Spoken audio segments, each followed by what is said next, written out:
சப்பாத்தி பாலக்கீரை சப்பாத்தி செய்ய போகிறேன். அம்மா உங்கள் பிள்ளைங்களுக்கு சொல்லித்தர போகிறேன். வாங்க பார்க்கலாம் எப்படி வைக்கலான்னு. இந்த பாருங்கள், பாலக்கீரை கொஞ்சோண்டு வச்சுக்கிறேன். இந்த பாலக்கீரையை நம்ம அரைச்சின்னு வந்துடுவோம். ஒரு 2.5 டம்ளர் போட்டுக்கிட்டேன்.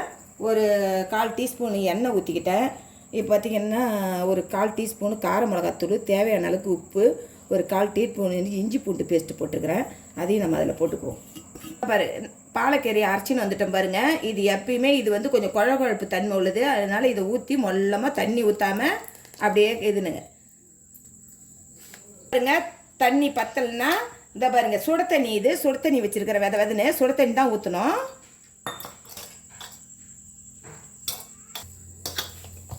இந்த பாருங்க, சப்பாத்தி உருட்டுறதுக்கு மாவு ரெடி ஆயிடுச்சு.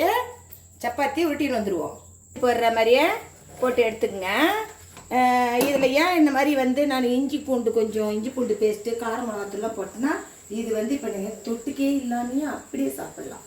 நல்லா ருசியாக இருக்கும். அந்த கீரை பசுறு வாசனம் வராது, அருமையாக இருக்கும். அதனால தான் அந்த இஞ்சி பூண்டு பேஸ்ட்டு கொஞ்சோண்டு கார மிளகாத்தூள்லாம் போட்டு பேசுங்க.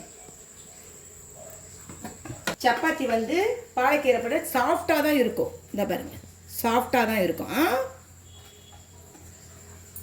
சப்பாத்தி பாலக் பன்னீர் ரெடி ஆயிடுச்சு பாருங்கள். சூப்பராக இருக்கும். நம்ம வீட்லேயே இதை மாதிரி செஞ்சு சாப்பிடுங்க. விலை கம்மியாக. இங்கே பாருங்கள், அருமையாக இருக்கும். இது மாதிரி இதே மாதிரி செஞ்சு சாப்பிட்றீங்களா நைட் டிஃபனுக்கு? பாய்.